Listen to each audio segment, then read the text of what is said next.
nature of the phenomena itself.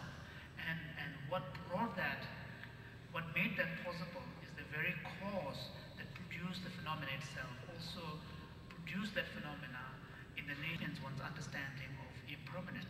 Now here, of course, we're not talking about impermanence in general, we're talking about impermanence in the context of suffering in our existence. And here, once we recognize that anything that is impermanent and subject to change is under the kind of influence of other conditions, then we will come to recognize that it is under someone else's control of some other factor. And in the context of our existence, then the forces under whose control our existence occurs are, of course, karma and afflictions. And as explained before, afflictions, particularly the fundamental ignorance, is a distorted state of mind. So any form of existence that is governed by that kind of distorted state of mind is bound to be deeply unsatisfying and incomplete and so on. So in this way, we will then recognize from the realization of the impermanence to the realization of the unsatisfactory nature. And on that bit, with these two, then the practitioner will then be motivated to seek the wisdom of no self and emptiness.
다른 챔베 그냥 띵지셔도 또 챔베 띵지 더 연구하래.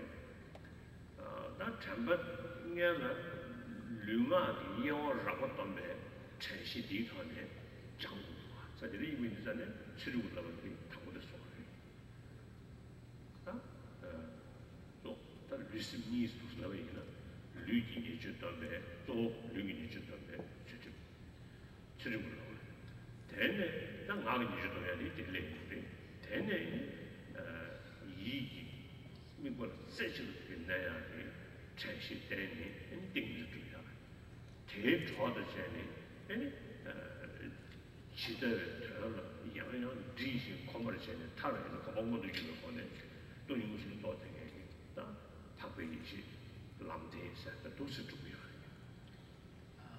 사실은 이제 타르 되지 드베군을 나한테 람라고 소문 양수를 타네. 아니 타르고 그냥 가서 좀 대코는 먹을 머리고 아니 머리고 싸우면서 빵배 가지고 가고 제가 타고 제가 드리지 말. So earlier I forgot to translate something actually. So once you, on the basis of deeper understanding of the nature of impermanence, motivated to seek the wisdom that would liberate you from this, then at that point a cyclic existence arises, and this genuine aspiration to as the true renunciation, which is based upon a deeper sense of recognition of the need to gain liberation from cyclic existence. Now, once you have, gained that kind of genuine aspiration to seek freedom and liberation, then the question is, what is the way? And here, then the fourth noble truth, the truth of the path, becomes relevant. You then seek the path to attain that aspiration of freedom. And the path is presented by the Buddha in terms of, or within the framework of what is known as the three higher trainings. The higher training in morality, higher training in meditation, and higher training in wisdom. And of these three trainings, the actual path is really the path of the wisdom, the training in wisdom, because it is the direct realization of the truth of reality, which is no self or selflessness, that one is able to apply this as a direct antidote, counterforce to the root of cyclic existence, which is the fundamental ignorance that we spoke about earlier. So the true path really is the direct realization of emptiness and no self. Now here, an intellectual understanding of no self and emptiness alone is not adequate, nor is it adequate to simply have a realization of emptiness. The emptiness, in order for that realization to be powerful enough to act as a direct antidote to fundamental ignorance, and that realization of emptiness has to be of a direct experience. And in order for that to occur, one needs to gain what is called the wisdom derived from meditation, not just through simply reflection and critical thinking, but wisdom of emptiness derived through meditative experience. And here, the key, the quality that is necessary is the insight into emptiness. And in order to do that, one needs to have the ability to maintain one's mind fully focused on the chosen object of meditation. In this context here, it's emptiness, without one's mind being, wavered or distracted by any internal or external, objects, and to be able to apply one's mind single-pointedly and place that mind in a full absorption of emptiness. And for that, one needs to have a quality of shamatha, tranquil abiding. And so the tranquil abiding needs to be cultivated separately, and this is the second training, which is the training in meditation. And this is cultivated by choosing a meditation object and learning to apply one's mindfulness and critical mindfulness and meta awareness and introspective awareness, and being able to